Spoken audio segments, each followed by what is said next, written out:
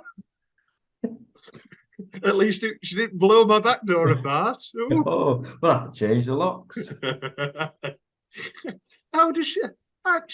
We didn't give her a key. I knew we should have given her a key. Oh, bloody hell! Oh, we've got the running joke for the show. The Witch's performance. Let's talk about Meryl. Oscar-nominated performance. She's not very good. She's not very good at all. All dialogue is longer and worse and lifeless without any energy. And then she's trying to, again, somebody else who's trying to be funny. But that's another story. Never mind. Tell you who they should have got: Susan Sarandon. Saran. No. We'll talk about that later. Will. Oh no. Have I crashed the party? I'm glad I crashed the party. Yes, I believe you have, if I remember rightly. Maybe I've remembered wrong. Yeah, sorry, I did remember wrong. But no, Susan Sarandon would be wonderful. Yeah. Even if she's just playing Enchanted again. Yeah. We love Susan. I was feeling done in, couldn't win. Yeah, no, The Witch is bad. Yeah. And she's doing her normal talk singing, and she's doing her "I'm going to act." So you all know that Doing her Caucasian chalk circle. Oh no! It's Mother Courage. Mother Courage. That's it. Oh Jesus Christ! My breaths. Yeah, no, it's so annoying. Yeah. No. Songbird came. I don't like it. Don't like Mother Courage, if I'm honest. I'm not a. No. I need to get over this Brecht guy. We do. What Sondheim show would be good as a Brechtian production? I mean, it was done by John Doyle. Yeah, every single. Yeah. Oh Jesus, I've tried to forget. We all do. We've so later in the year, a Dead Poets Society episode will come up, and they did Dead Poets Society as a play directed by John Doyle, starring Jason Sudeikis. I love Jason Sudeikis. I know, as Mr. Keating, and I was reading the stage directions, the review. I was like, the set was minimal. I was like, yeah, of course it was, and all of the props and sets were made from books that the kids carried around and placed in different positions. And I thought, of course they were, John. It's at this point that we get a flashback to the father in the garden, Simon Russell Beale. Again, Simon Russell Beale, who at time of recording is at the Bridge Theatre earning rave reviews in a Henrik Ibsen production. He's playing the titular role, and here he is in a flashback and later in one of the worst scenes I've ever watched in a motion picture film. Bizarre. Also, why not? Right, there's a whole, on the behind the scenes, they're like, we didn't have to do much makeup on Meryl because you're dealing with Meryl Streep. So she can be a witch. I mean, I did the nose a little, I did a little chin. But apart from that, that's just Meryl. Terrible decision. This is your choice to make the witch look absolutely disgusting and ugly. This is your chance. The reason that it's not done. The Regent's Park is better than this. And obviously the original production. And that's stage makeup that has to be taken off in 5 minutes. Why not make the witch horrifically ugly? What's the makes the point? transformation all the much more effective. Exactly. What's the point in having, we've got Meryl Streep, so we don't have to do any makeup. It's a new dress. That's just an insult to Meryl Streep, really. Yeah. Yeah, they were saying it like it's nice, but actually it's mean. Baranski screaming "Go!" at the carriage. Again, the dialogue is worse and longer. The baker's wife coming on in the musical and just saying, "Look at these beans." Is it the baker or is it the baker's wife who says, "Look at these beans I found in your father's old hunting jacket"? The wife. Yeah. Instead, we get the baker's wife going, "Here's your dad's old hunting jacket. Why don't you take it with you?" And he goes, "I don't want anything to do with him." And he throws it on the floor, and then the beans fall out. Well, how is that in any way better than, "Here, look at these beans we found in your dad's old hunting jacket"? It's awful. Have you got a dog in there? Why are you going? No, I'm not. Yeah. Just dropped that's my coin. What have I got here? The baker. So it's a montage now, and they're all in 5 different places. But the baker's saying, "There's something in the glade there," and everybody else at that point, it then cuts to everybody else, and they all turn and look. You can't hear him. There's something in the glade there. At that exact point, everybody else sees something. One of the final things we see in the prologue is Christine Baranski adjusting her cleavage for 3 seconds and just going, and then it cutting to the next person. It's funny, I guess. The final zoom out to end the prologue, and they're all within 4 meters of each other. Don't like it at all. Doesn't make any sense. Works on stage. This is your chance to make a big film. Awful.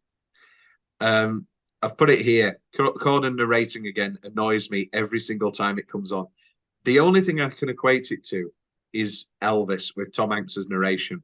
In that 20 minutes will pass, or half an hour will pass, or in the case of Elvis, an hour will pass in that 5-hour film. Like half an hour will pass, and then suddenly, and that was the point I realized. And it's just long enough that you forget. And it's the exact same thing here with this. 20 minutes will pass and you'll get a couple of good songs and you're going, all right, yeah, these songs are great. I love these songs. And and then he'll come back up and he'll go, "Hi." Well, he doesn't. That would be, "Hi, I'm James Corden." And you're back to Into the Woods. James Corden's going to become a radio DJ. That's what he's going to be. Well, no, he doesn't have to be, does he? He's a millionaire. I hope he blows all of his money. Yeah. I'm hoping that his sort of alcohol or drug addiction story will come out and he has to just go into rehab. Maybe he loves baking. I have a baking addiction. Somebody stop me. I love somebody's. What's that? Probably The Mask. It is The Mask, isn't it? Yeah, yeah. That's what was that? Have I used that question before? Yeah. Which one-word habit? Oh, it was in our Masquerade Ball quiz. Smoking. Which one-word habit is the popular catchphrase of Jim Carrey's character, The Mask? And then you'll get people going, "What do you mean by habit?" And I can't say. So a nun wears it. Yeah, yeah. It's a wonderful shop full of clothing, full of furniture. That's Habitat. Oh, sorry. I knew that you love that. You bet you love Habitat. I do. Habitat's great. But why is it called Habitat? Bought Habitat now. Why is it called Habitat? Isn't a habitat a No, I place? know. I'm kidding. Maybe it's like habit, tat, like tat you put in your house. Terrible joke, worst joke I've ever made. Joanna Riding as Cinderella's mother. I saw Joanna Riding in Follies at the National Theatre as Sally. She was wonderful. And here, "Well, if you got what you wish, when you wish what you want," and again, of all the songs to keep, I mean, I guess they have to have Cinderella's Grave. This is the problem when you start cutting songs. Yeah, this is the problem when you start cutting songs. Is that I'll blow it now. My well, you can do yours as well. What your least favorite cut of the film? Mine is making No One Is Alone really short. Making No One Is Alone really short. Making No More an instrumental over James Corden crying. The ending, I think, is genuinely one of the worst in a big budget movie. I cannot. It would have to be that. I can't believe how badly it's handled. Did they run out of budget? It baffles me to this day. Okay, let's talk about this. Johnny Depp as Wolf in a furry zoot suit doing a vaguely British accent with kitten whiskers. What the hell is this supposed to be? I like the slightly jazzed up orchestrations of Hello Little Girl, but he's not a wolf. He's he's just a hairy pedophile. He just looks like a pimp. Yeah, he looks like a hairy pimp. And then at the end, he's still a woos. Again, the wolf could have been really scary. You could have made a wolf. Again, it just doesn't make any sense. He's a hairy, he's not, but he's wearing again, hilarious interviews. They made me this fantastic pinstripe, like wolf zoot suit and with my boots. And if you look at the boots, they've got wolf. Yeah. Just shit.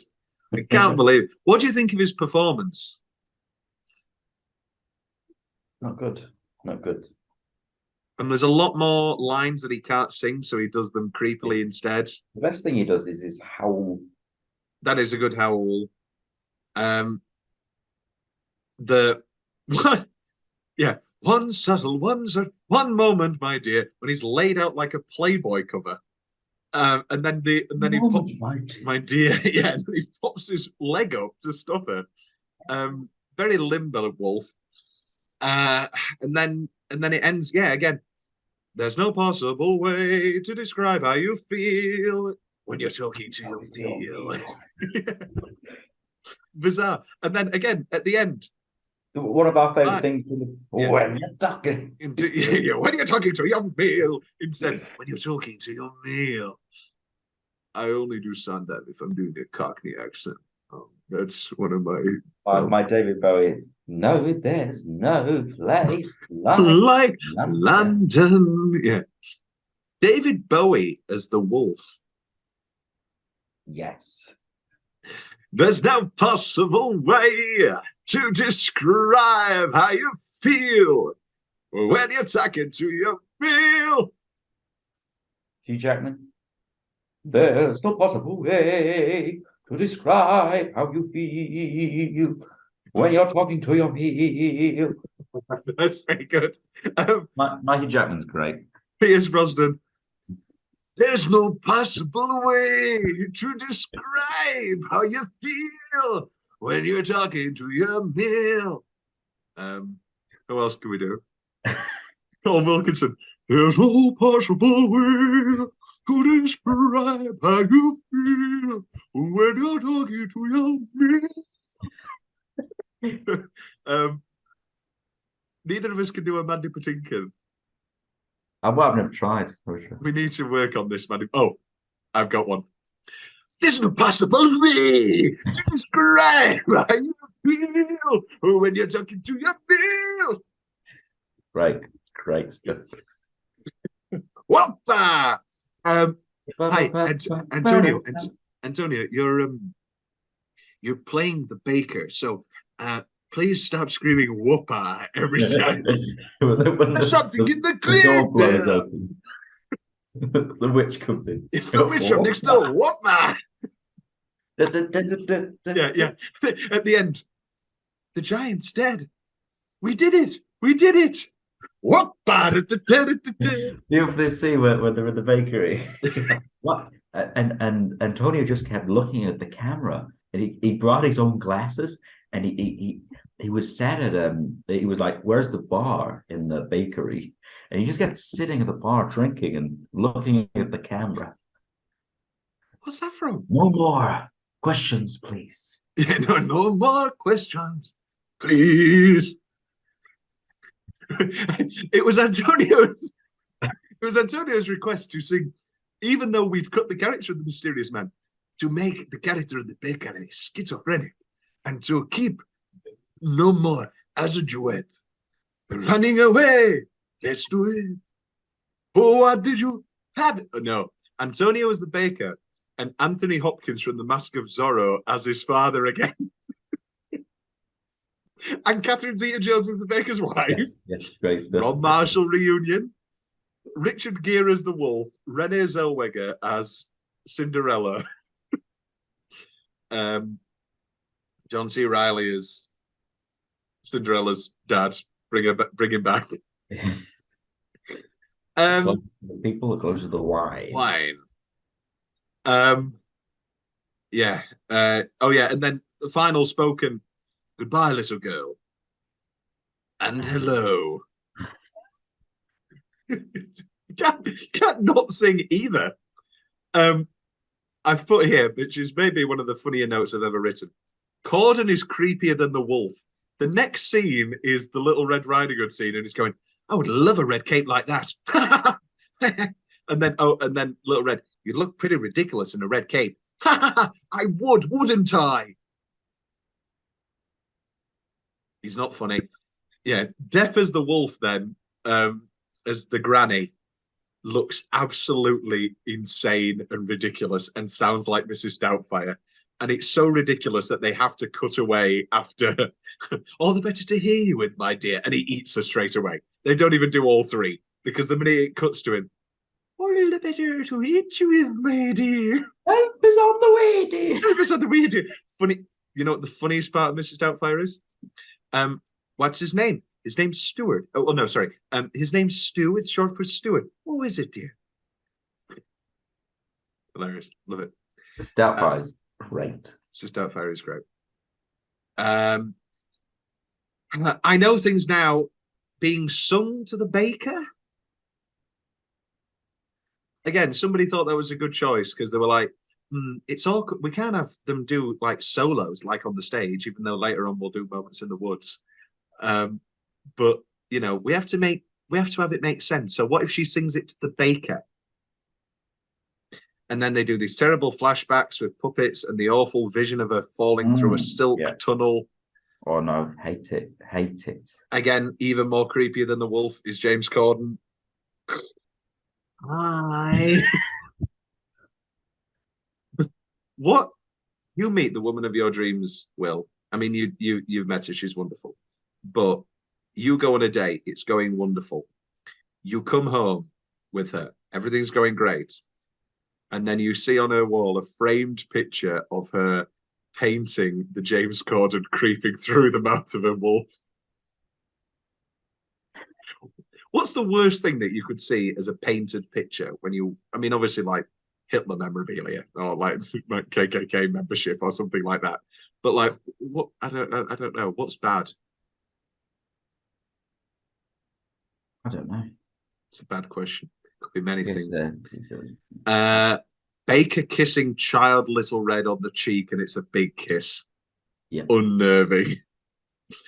Watch Mojo. Top 10 improvised moments in movies.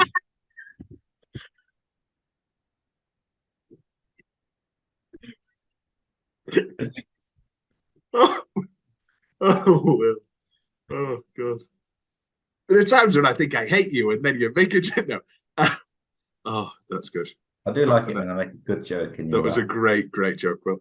Then we go to the festival. The festival. The festival. I don't think I talked about it in the first episode because we were rushing through the fact that I don't like the festival. All right. They're playing Night Waltz from A Little Night Music as the festival music. That's nice, I guess. Yeah.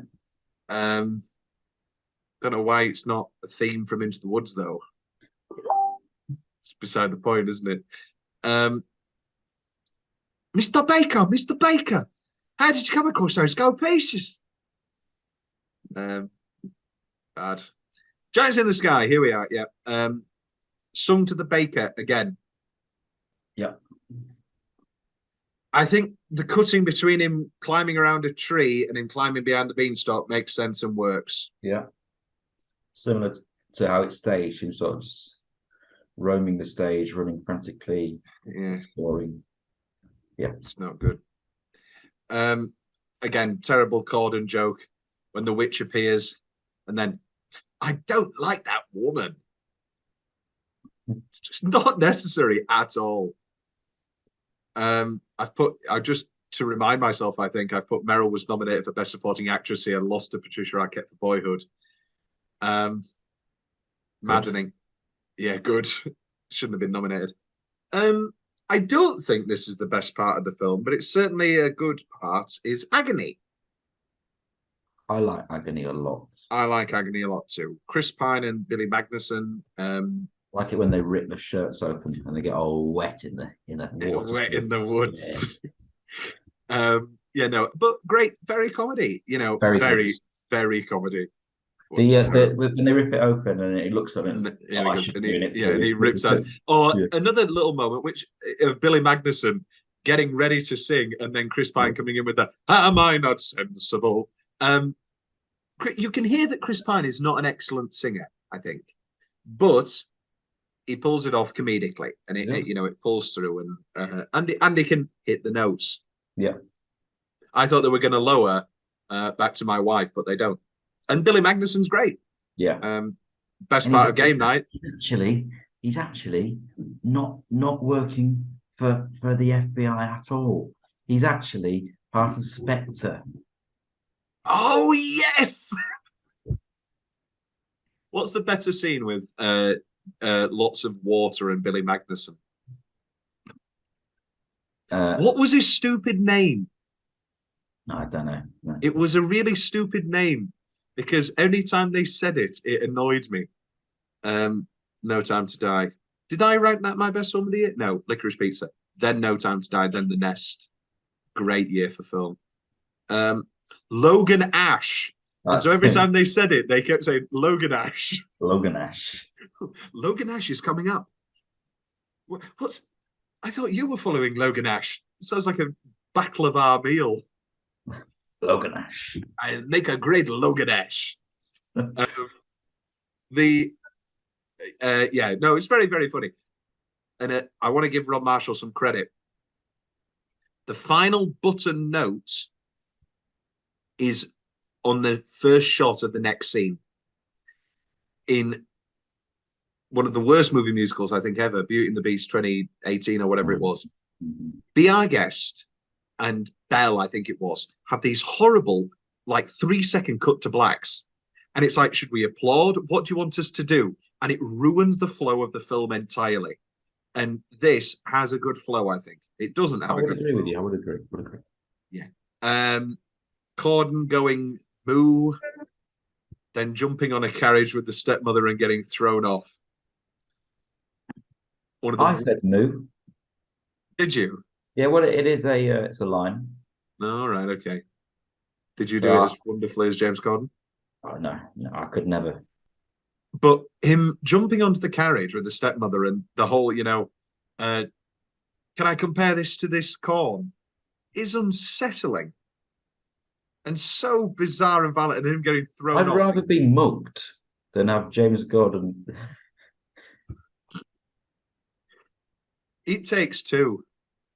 What a flat fart. Corden tickling the baker's wife and doing it's they have no chemistry at all. We need one. We have to. Them Corden rolling down a hill. It Takes Two. It's bizarre and it's not. They've no chemistry at all, and it's abysmal. And they're all hiding behind trees. Shit. I'd say it's one of our favourites. I would say it's our joint favourite song of the show. I wasn't a happy boy when I rewatched it. Makes me feel nothing. Yeah, they have no chemistry. It's awful. No, they really. I can imagine Emily doesn't like him. Oh yeah, yeah. Got a feeling. It's got nothing on her brother-in-law Stanley Tucci. Is it rolling? I got back from work today and It's a salad. Just there's this wonderful Italian restaurant. Just show the cat just down there, and they do this. That's my Stanley Tucci. It's a good He's Stanley great. Tucci. Stanley Tucci's. But what if Stanley Tucci was the wolf? No. Rapunzel's Spring, some comedy that I think is inserted and works. Rapunzel's Prince jumping out of the window and landing funny and going, bad idea. Should be a joke I hate. That is the exact, and I'm sure if James Corden did it, I would hate it. But Billy Magnussen does it very well. Yeah. Stay With Me, which is a song I love. In this, go on. Quiz last night. The 95, we had a 95 company quiz, which I You did a quiz about company. And Harry's round was, I'm going to play you the first 5 seconds of the 9th track from these musicals, and you have to name the song and the musical. And good. And it was a scream. Don't you know what's, and that was it. And it was like, yeah. But it was like, yeah, no, that's Bring Him Home, because it sounds a bit like, and I'm like, I was the only one there. No, that's Stay With Me. I'll let you know. I'm 4 hours into a. No, genuinely, if we weren't doing this as a you wouldn't have got it. I wouldn't have got it.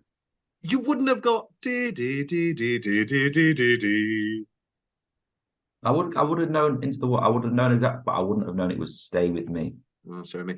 I think this is probably Meryl's best moment. Yeah. Because she's a great actress and she can do the big acting. Yeah, as I said last week or whatever it was, that the combination of that lyric and that key change, if you put even a bit of emotion into it, you've got me forever. And I don't think anybody can perform it badly. And Meryl again proves me right, you know. And I think it's probably Meryl's best part. It's a beautiful song, and it's the best chance for her to be. Yes, it is. Terrible Corden. As for the indecisive Cinderella, she fled the prince again on the steps of the palace. Beautifully performed. It's weirdly like directed and done like this freeze frame and this like frozen moment of her thinking what to do. Yeah. And Chris Pine looking over it all. It doesn't make any sense because it's all in the moment. She's got to think it all through, or else she'll stick to the steps. And also, there's far too much business. She's doing far too much movement because it's clearly not sung live, and so she's still hitting these beautiful notes. But she's rolling around and like laying on her back and then standing up. But this music is still beautiful. I remember in The Prom, there's a song at the start. Did you ever watch The Prom, Will? I didn't. Lots of good bits. I think I enjoyed The Prom a lot, but I'm never going to rewatch it. I rewatched the Meryl song a lot on YouTube and the Nicole jazz, because we love Nicole. But there's a bit in that where she's swimming, but it's also been pre-recorded, so she's hitting this beautiful note. And I was like, what are you doing here? She's swimming on her back, doing a backstroke, but then also going, I want to go to the prom. She doesn't say that, but it's like this beautiful note, and she's swimming backstroke. And going, who made these decisions? But yeah, no, I think Anna Kendrick, as we've already discussed, is beautiful. And I've put here movie musical with Anna Kendrick as Anne Hathaway's daughter. Has there ever been a better casting? Yeah. I don't know what musical we'd do. Could do an original one, I guess.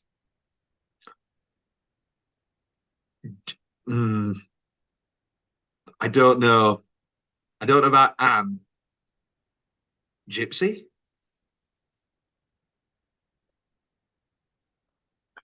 I can see Anna Kendrick as I could see Anna Kendrick as Louise. But it would have to be Imelda Staunton. It's about I could see Anna Kendrick as Louise because even in this Cinderella we see her being as Louise would work. I thought you meant to the one. Oh, as Baby June. Yeah. No. We're going to take one more break and then we're going to finish talking about this dastardly film. And then I'm going to break Will's heart by telling him who was the original 80s cast that they flirted with. This is what we've got to look forward to in our lives, punishment. Do your joke that I cut off last time. Oh, no, no, don't. It wasn't a joke. I was just speaking to you. No, but do it. No. Do it. No, it's embarrassed. I don't want to. It's not embarrassed. You just did. Antonio Banderas singing The Wolf. Go on, do it. Do it. I don't want to. No. Too shy. He said, we'll do it together. 1, 2, 3. 2 Midnight's Gone. You didn't do it. You didn't do it. You should be ashamed of yourself.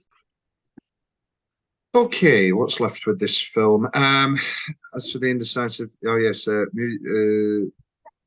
blood dripping from the slipper, and it's that, you know, blood dripping from the slipper, and it's one tiny speck. I want to see someone's whole foot get. It's like Disney, isn't it? It's like clearly they are only allowed one tiny little speck. But again, I thought this scene was all very funny. Yeah, very well done. Very well performed, very well edited. And if you got rid of the Corden narration, you'd have a solid scene. Baranski, even at the end, get down, and you know, and very funny, very well performed. Jack's heart again is playing a little night music instead of this. It's playing "You Must Meet My Wife," and it's like, does Rob Marshall really want to make a little night music? And then people will look back at this and go, if you look back at Into the Woods 2014, you said that the harp is playing "You Must Be My Wife." Why not have it just playing, you know, like everything else, on a harp? That would be beautiful. Anyway, I've put here, did Rob Marshall want to make a little night music with Meryl? That's not a euphemism. He would cast Meryl as Desiree. Would that be good? No. She would sing "Send in the Clowns" fine. I think she's a little bit too old now. Could she do her Little Women character again and play Madame Armfeld? Yeah, I think she could. But comedy is not what I think of Meryl for. She is funny in Postcards from the Edge and Heartburn and Death Becomes Her, but like, I don't know. I'd watch it. Of course, I'd watch it. Obviously. The milking of the cow close up and then Meryl chugging it is very unsettling. Yeah. Also unsettling, the baker's wife, for lack of a better word, inflating as the witch transforms. Just bizarre. The witch's transformation, you know, is great, and the second design is working, but we've already talked about the first design doesn't work. Ever After is this weird spoken montage, and the music is bizarre. Ever After. Yeah, and everybody lived happily ever after. However, this does have a great comedy moment of Emily Blunt holding a child going, "Thank you for the sliver," and Anna Kendrick's blank reaction. Very funny. Let's talk about Frances Delatour as the giant. Bless her. God bless her. What the hell was this decision? First Especially now this. Yeah. Who makes these choices? And also later, when we just see her full face and she's just a huge giant Frances Delatour. Yeah. Again, Terrible. the giant could have been terrifying. Again, yeah, the giant, yeah. Jack's mother. Comedy. Yeah, it's. I don't think it's played for comedy. I think it's unintentionally funny. Jack's mother dying from being thrown to the side by the steward and just hitting her head instead of being beaten. Again, it's that sort of Disneyfication. I'm sure that was a Disney note. And I put here. Makes sense. You're like, oh, she's dead. Yeah, and then Jack later getting angry at the steward. He had to isolate the giant. And it's like, are you gonna really? It didn't do anything wrong, really. He pushed it to the side. And... Rapunzel not recognizing the witch doesn't work because, you know, because she's looks like Meryl Streep. There is no change really. Anyway. I've put here, yeah. Oh, Witch's Lament. What is Meryl's insistence to have an almost a cappella moment of live singing that isn't good in all of these musicals? Are we on about The winner takes it all. Done. And then in this, yeah, can go from something you love to something you lose. You've got to take it down because you can't hit the Bernadette Peters. From something you love into something you lose. You know, so she has to take it down. Let's talk about a strong suit. Any moments. Sorry, any moment. Any moment? Great. Bit of a naughty joke. You know, Baker's wife doing 500 paces. What's the first number she says when she walks on? 69, 70. Very, very naughty. But also, that she's only 69 paces away. And then when they cut back to James Corden, I'm not going to call him the baker anymore. He's also only done 50 paces. Can they see each other? I mean, obviously not. But like, and it's the woods. It's a lady giant, which is very unusual. Not to Steve and James, it was their assistants. No, Chris Pine and Emily Blunt are both very funny, charismatic people, and they pull it off well. They have a lot more chemistry than Corden and Blunt do. Exactly. And that is supposed to be the point, but the baker and his wife should still have some chemistry. Yeah. We all know you hate. Yeah. You hate all of this because you played the baker, and so you had to live that cooking every night. The baker doesn't find out, does he? No. Someone should tell him. Who would tell him? The prince? Or do you think that those four little people and they're in their house and then the prince rides through and he goes, "I shagged your wife, your dead wife." Before. Problem, again, with Corden, I'd be going, good. Yeah, we shouldn't be going, Emily Blunt deserves better. That's not the point of Moments in the Woods. Having Jake Gyllenhaal as the prince would make all of the scarf business very different. Thank you. That's a good one. Thank you. Corden plays his scene with Cinderella like it's going to be the same as any moment. When he walks on, I don't know. I think they're playing the ending and this like they're going to be what you've said, but what you read it as sometimes of them getting together. It's like I've never seen it that way. Don't like it at all. Again, terrible Corden. No. This isn't an earthquake. There's a giant. Again, There's a giant I missed. That's what it should be. Yeah. Bring back Chip. Bring back Chip Zine. Anna is just so wonderful. I keep putting this over and over again. She doesn't do a false note in this. Every line is perfect. Every song is brilliant. And again, we'll talk about it in a moment, but No One Is Alone. Every time it cuts from her beautifully singing and then cuts to No One Is Alone. People make mistakes. Right. Yeah. People make mistakes. Fathers. And then it's nice. Yeah, it really is. Dreadful. Moments in the Woods, Emily Blunt. She is good. Well, it's not great. It's good, but it's not great, as Roy Walker would say. It's almost one take, and it probably should be, but at some point they cut away. This has what you don't like when, a prince for whatever, and she does a little giggle. But it's not too bad. Was it just me, or was your fault slow down? Yeah. Slow down to allow for Corden and Jack, who are both bad, and then Anna and Little Red are like literal Broadway caliber performers, and it's so obvious. Wait a minute, magic beans for a cow so old that you had to tell her to sell it with sheets on. Well, they were the beans for the oversold. I know, in other words. You do. It's just like red and golden born. Last Midnight. She's quite literally doing Winner Takes It All again. Really bad. She has a shawl and she is doing those outrageous hand gestures. Where does the wind come from?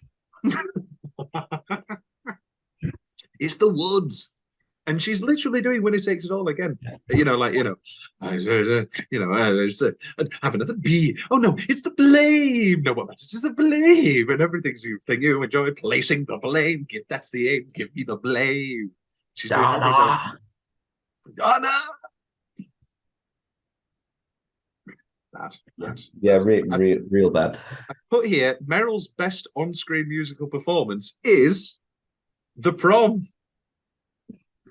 I'm going to send you a line, a song from The Prom, the only good song in The Prom from the film, really. Do you not like a song from Mary Poppins Returns? It's all topsy-turvy. Isn't that the song? Isn't that how it goes? Yeah. It's a topsy-turvy. It's a topsy-turvy. Oh, God. Actually, I'm going to send you a better version. I'm going to send you the original Broadway. So Beth Lavelle originated the role of The Prom on Broadway, and then Meryl was cast in the role. And then now they're doing Devil Wears Prada, the musical, and Beth Lavelle's playing the role. You know. Funny how that creeps up on you. Yeah, she's bad. And then the father scene with Simon Russell Beale. Bizarre. Awful. The dialogue. Be better than me, son. Do better. You know. What did he do wrong? No more. Sing no more. It's right there. And instead we get no more instrumental underscoring Corden doing some terrible crying. He should love his father. Oh no, I want nothing to do with it. Just doesn't want nothing to do with him. Do you think when he cried on that day, he thought, I'm going to win an Oscar? Do better, James. Yeah, do better. Yeah. When Rob Marshall comes up, be better, do better. Oh, yeah, the line. Use that, remember that line for when I'm crying. Sure. James, once again, please. This time, sung. Sorry, what? Sung. Oh, great stuff. The giant is a huge Frances Delatour. She does not look happy. Then there's the musical score. They kill the giant, which should be a big, brilliant movie set piece, and isn't at all. It's dreadful. It's dry. There's nothing to it. Should be sort of To the Barricades-esque. He throws that to her, then they move over here. Oh, climb up. Again, it's a chance. It's a reason to make this a film, and you blundered it. Yeah, but then they try to mill some tension out of who survived, and they do Last Midnight again, and it's like underscoring, and it's like, where's the baker? Where's the baker? Where's the baker? And he's fine. And then, are you all right? Are you all right? Are you all right? We did it! We did it! Oh my God. It's absolutely abysmal. It's terrible. And then suddenly you realise, oh wait, now we're into the finale. And then how can I go about being a father when I had no one to show me? Why change it? Even how can I go about being a father? Anyone, regardless of their circumstance, will it's a thing that you're like, wow, God, I've got to do that. Not how can I go about being a father when I had no one to show me? Just calm the child. And then suddenly, Meryl from off screen starts singing Children Will Listen. And you're going, okay, so you're singing this badly, all right. And then suddenly, camera starts panning up to the sky and to the clouds. And then suddenly, da, da, da, into the woods. One of the most rushed, awkward, bizarre. This ending's as bad as anything in the Funny Thing Happened on the Way to the Foreign movie or the Little Night Music movie. This is just as bad as any of it. Terrible. It really is really bad. And I then think- again, Do you think Stephen likes the film? I'm going to say no. I want to say no. I think you know what it is? Every change in Sweeney Todd is for the better. We had our problems when we rewatched it this time, but like every change makes sense and is for the better. What are any of these changes? What's the point in cutting no more? Pace, I guess. And then the title card comes up, and it's this shitty font. And I don't want to throw your production under the rails, but I'm pretty sure when you sent me a trailer, it was the exact same sort of like plug-in effects of, and then suddenly having your cake and eating it, directed by Rob Marshall. They were steep, they were stuck in the lose the path. They have Into the Woods, them singing it, and then at the end, 2 seconds of Anna Kendrick. I wish. A clip of it's like an after credits I wish. And they've got the awkward credits of everybody's faces and names. It's a bizarre ending. And I'd rather watch Mr. Bean's Holiday any day of the week. is that a song that ends with No. children? That's just a random film you like. No, I do. I love Mr. Bean's Holiday. You do love Mr. Bean's Holiday. They tried to do the whole, we're going to write a song and win the Oscar. The song's called She'll Be Back, written by Sondheim for Meryl Streep. Rob Marshall, when Steve wrote this, he referenced a masterpiece of a song he wrote for Gypsy called Everything's Coming Up Roses. Yeah, very similar. This is Marshall again. We shot it. It was an incredibly thrilling day. A new Stephen Sondheim song, can you imagine? But it didn't work to serve the pace of the film, and so we cut it. The song is good, I think, but also it's like fine, and Meryl's mumbling through it, and it's awfully short, and there's far too many edits, constant cutting, awkward angles. Do you and it's think just she thinks she's good at singing? And yes. other people do, yeah. There is a certain,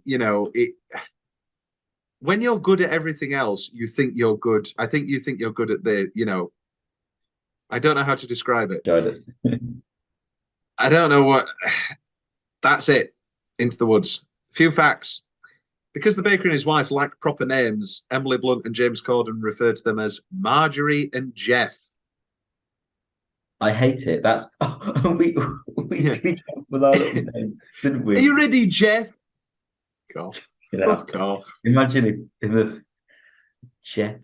You've changed, Jeff. Where's Jeff? Where's Jeff? My wife's dead. Marjorie's dead. Hello, you seem alone in the woods. Yes, I'm looking for my husband, Jeff. Jeff. Should I stay with this prince or go back to Jeff? You have a princess and I have Jeff. Oh, terrible. It's, did you have names for your baker and his wife? No. How do you feel about, like, this has been a thing with the new production, is that people like calling them the Bakers? No, I don't like that. Like, as in Tom Baker, Tom Baker. I didn't even realize that. You must listen very carefully. Yeah. On your anus, delish. Meryl Streep revealed that after turning 40, she was offered 3 witch roles in 1 year. And so she implemented a no witches rule. This is the first time she's broken it.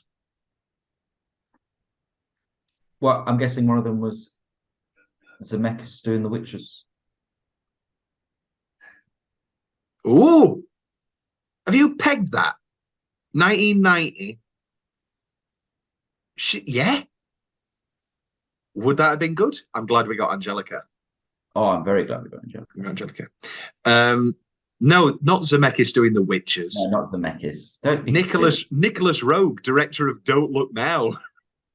Great. And the witches. And The Man Who Fell from Earth, David Bowie. I'm an alien. At a Q&A session after a screening of the film, James Corden recalled an incident during rehearsals in which Meryl Streep jumped on a table and her foot got caught in her costume. She started falling backwards, headfirst toward a concrete floor. Both Corden and director Rob Marshall froze in fear that they were about to witness the death of Meryl Streep. What do you think happened next? Who do you think helped? I want to say James Corden went in, tried to be the big man, and she was like, well, get off me, James, stop it. Close. However, a pregnant Emily Blunt stepped in and caught Streep. So this must have been in the second half of recording. Yeah. I was method. I got pregnant. She was actually pregnant when they were filming. So like there's with lots Jeff. of with Jeff. Yeah. With Jeff's child. How can I go about being a father? I'm Jeff. Right, let's talk about this then. Do you have anything else to talk about 2014? Not really. Me neither. So Terry Gilliam met with Sondheim in the 90s for a film adaptation of the show that Paramount was supposed to produce, with Robin Williams and Emma Thompson as the baker and his wife. Would have been excellent. Gilliam refused to do it because he thought that the script wasn't as good as the original. Gilliam felt it was suburbanized for American audiences. I don't know if that's the script that they ended up using for this, but this feels suburbanized for American audiences. Yeah.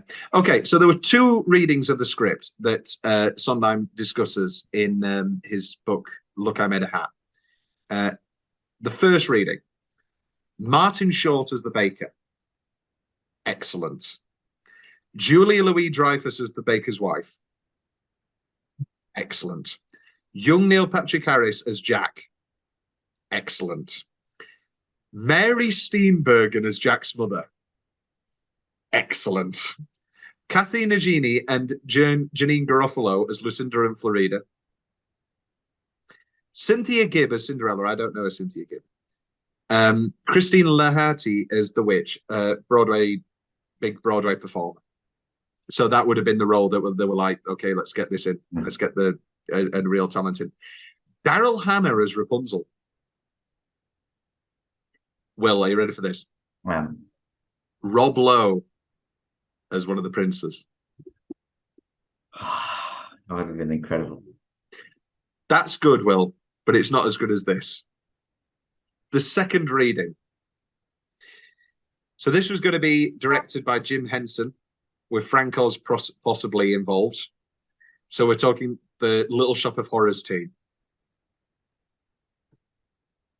Robin Williams as the baker. Goldie Hawn as the baker's wife. Cher as the witch. That would have been good. Well, that's another story. Never mind. But then the big day came and I made my claim. Bebe Neuwirth and Carrie Fisher as Cinderella's sisters. Moira Kelly as Cinderella. So you've never seen Twin Peaks or the Twin Peaks film? No. Moira Kelly was the replacement for Lara Flynn Boyle when it came to the character of Donna Hayward. Lara Flynn Boyle was in a real relationship with Cal MacLachlan at the time. Cal MacLachlan as Cinderella. Sorry? From the Flintstones. Yes, from the Flintstones film. Cal MacLachlan as Cinderella's prince. Yes. Brendan Fraser as Rapunzel's prince. Yes. I know. Elijah Wood as Jack. Oh, yeah. Roseanne Barr as Jack's mother. Danny DeVito as the giant. Incredible. And as we talked about before, this would have been the Little Shop of Horrors team. So who do you think they brought in to play the evil character with one huge song? Steve Martin. Steve Martin as the wolf. Oh, wow. And Sondheim's comment on that? All that and Jim Henson too. I wish. Oh. Kermit the Frog as the baker. You're coming out, and once we're past, let's hope the changes last. behind woods, behind slippers and hoods. And of course, Mrs. Piggy as... Let's do it. Let's finish this recording by casting the Muppets as Into the Woods. All right, this is great. This is great. Kermit as the baker. Yeah. Miss Piggy wouldn't want to play the baker's wife. She'd want She'd to want to play... be the witch. She'd want to be the witch. Yeah. But then she'd get angry at the person playing the baker's wife. Yeah. This is wonderful. Now we're making our own Muppets. Oh, this is fun. So Miss Piggy is the witch. Who's You're our so one human? nice. Who's our one famous Oh, actor? the one real person. Yeah. Could be the baker's wife. The narrator. The narrator. Yes. The baker's wife. What, having sex with Kevin? Yeah. Absolutely. Or whatever. Whatever. It's these words. Okay, Kermit is the baker. Miss Piggy is the baker's wife. Fozzie is Jack. Fozzie. No, Rizzo the rat as Jack. Yeah, all right. Gonzo as... Because he would be a good narrator. He's narrated Muppets Christmas Carol. I think Gonzo would narrate. Michael Caine as Cinderella's prince. Animal as the giant. Yeah. Waldorf and Statler as As a prince. Oh, that's excellent. That's excellent. I thought you were the long one. Oh, yeah, that's great. That's great casting. Who are we missing? Amy Adams. You know who would be the baker's wife? Swedish chef. I sort of hate to ask it, but do you have a basket? I think Lucinda. Oh yeah. Beaker. And Just Professor imagine- Honeydew. Yeah, hacking off the foot. Coming up with the knife. Professor Honeydew as Cinderella's stepmother. We've got to do it. We got to do it bigger. Bigger. Beaker's my favourite Muppet. Really?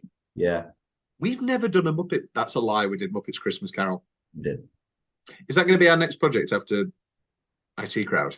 We haven't Muppet. decided yet what the next, because it has to be smaller projects because you're doing less and all that sort of thing. So you can do like one a bit here and there. So Into the Woods, sorry. So IT Crowd is good as the next project. But what I guess we should probably do League. We haven't done it much more Alan. We haven't. We've only done Knowing Me, Knowing You, which is interesting. Because we're going chronologically, obviously. But Yeah, obviously. we should do some Alan after IT Crowd. I agree. You can be our TV and Christmas correspondent. Thanks. Is there a Dreamcast for 2022? We sort of already touched on it with the possibilities for 2014. A lot of those people could just play it again. I'd like to see Jason Sudeikis as the baker. Oh. Do we know if Jason Sudeikis can sing? I bet he can. I bet he can do everything. Jason Bateman and Laura Linney from Ozark as the baker and his wife. Yes. What are you doing? She's a thief. Will Arnett as Cinderella's prince. That would be wonderful. Now we're just casting Arrested Development. You need to watch Arrested Development, Will. I do. I've heard a lot. That and 30 Rock. I know that's the sort of American stuff that you'd enjoy. But don't you love The Office US? I do love The Office US, actually. Don't know. Don't know, Will. Anything left to say? This is your final Into the Woods, Will. After watching Into the Woods 2014, is there any adjusting you want to do to the song rankings? Anything that's snuck up on you and you want to add in? No, I think I'm now debating though whether it's my favourite. Oh, it's between this and Sweeney, and I've always said this, but I think I'm still Follies. I think Follies, Sweeney, Company is my top three. I'm excited for George. George is gonna George is messy. great. I think you're going to not like the second act, and I think you're going to love the first act. I think your hot take is going to be that it should be an hour 40, and it should be just the first act. But then the whole merging into the painting doesn't work unless you want to finish it on that. That's how the first act ends. Yeah, exactly. Oh, yeah. I like the second act. It's notes on a theme. It's like the first act is a great, perfect show. And then the second act is, okay, here's a cut song for It's Hot Up Here. Here's another duet. It's interesting. I like Sunday in the Park with George. Before we end, Will, we didn't get a chance to run down our current top 20. If you get it up, we can do pop pickers and go back and forth. Oh. Let's start at 30. Let's go from 30 onwards. So 30, God, that's good. I've got it up now. Okay. 30, God, that's good. 29, now later soon. 28, some people. 27, side by side, what will we do without you? 26, Ballad of Sweeney Todd, finale. 25, somewhere. 24, A Boy Like That, Never Love. 23, tonight, quintet. 22, Comedy Tonight. Hey. 21, that Frank. We're now in the top 20. 20, Pretty Women. 19, everybody ought to have To have me. a maid. 18, Agony. 17, not a day goes by. 16, It Takes Two. 15, everything's coming up roses. Yes, there is. 14, I'm Still Here. 13, something's coming. 12, Finale, Children Will Listen. 11, take me to the world. Top 10 time. 10, Getting Married Today. 9, could I leave you? 8, Rose's Turn. 7, company. 6, Epiphany. 5, send in the clowns. 4, Losing My Mind. 3, the ladies who lunch. 2, Being Alive. And should we do the last one together? 1, 2. a little priest. Oh, I forgot that we were doing A Little Priest. Let's talk about this before we finish. Sunday in the Park with George. From what you know of the score, is anything cracking the top 20? I'm going to tell you now that yes. I would agree, yeah, I think so. Move On might enter the top 10. I'm excited. I would welcome something to getting married out today out of there, because that's not in my top 10 as well. Well, then Move On will do it. Move on. Assassins is tough. I think there's going to be a lot in the 20 to 40 range, but I don't know if there's a specific song to crack the top 20 in it. We'll find out. And Passion, I think I've listened to the score a couple of times. Loving You will probably definitely be in there, but it's not my I don't know it. As I would say, I could do masterminds on all of these shows, mastermind specialist subjects, but Passion I'm not well versed in. And then we have our closing out episode, Celebrations of Sondheim, where we look through all of those.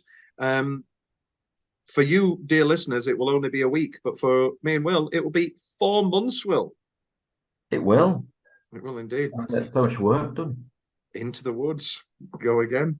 You have to, every now and then. Into the woods, no telling when. Be ready for the journey. We don't need to do this. Into the woods, Will. That's it. Is it? Right, yeah. So, Into the Woods, Sweeney. Sweeney wins. Yeah. Woods is superb. Woods is your second. I want to know what your third is. Me too. Me too. Sondheim did a musical about Me Too. Great Hashtag. stuff. Hashtag. It's not going to be as good as the fake one in Red, White, and America or whatever in the SNL episode. Me too, and you, and you, and you. It's happened to all of us. How do you do? Me too, me too, me too.